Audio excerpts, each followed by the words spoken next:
In this interview with ProBox TV, Samson Lukowicz was asked about David Benavidez's situation, and he answers a question which a lot of fans have been asking for a very, very long time.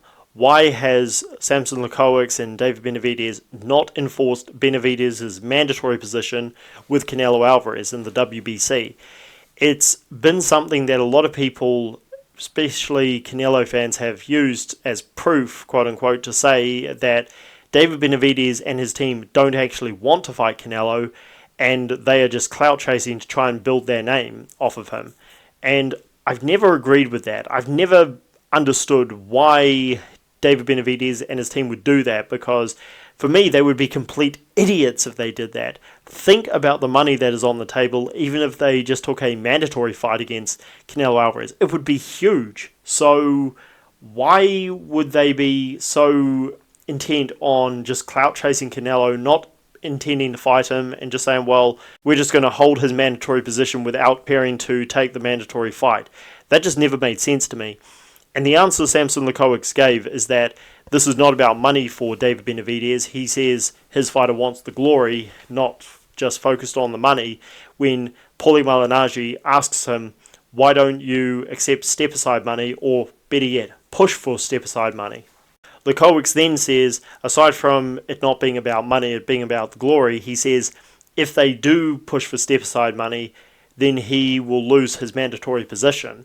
And that is true. If you enforce your mandatory position and the fighter says, look, I want to go in a different direction, and you pay step-aside money, which Canelo Alvarez, of course, could afford to do times 1,000, that fighter does lose their mandatory position because they chose to step aside. Lukowicz also says that Dave Benavidez would then be going back on his word, saying that this isn't about the money, and it would prove Canelo's point that all he wants is a payday. So I found this quite interesting. Some people are saying that Lukowicz and Benavidez are still clout chasing Canelo, and they have no intention of fighting him because, again, they're not enforcing his one opportunity to take a fight with Canelo. Well, I also wonder if Al Haymon has anything to do with this, because Haymon, as we know, is a very shrewd operator. He plans things in advance, and he has a lot of say and sway over what his fighters do. I would not be surprised at all if Al Haymon is saying, well, let's try offer Canelo the fight with big money attached. After Canelo became undisputed super middleweight champion, he was part of a 3-fight deal along with Errol Spence and Jamal Charlo.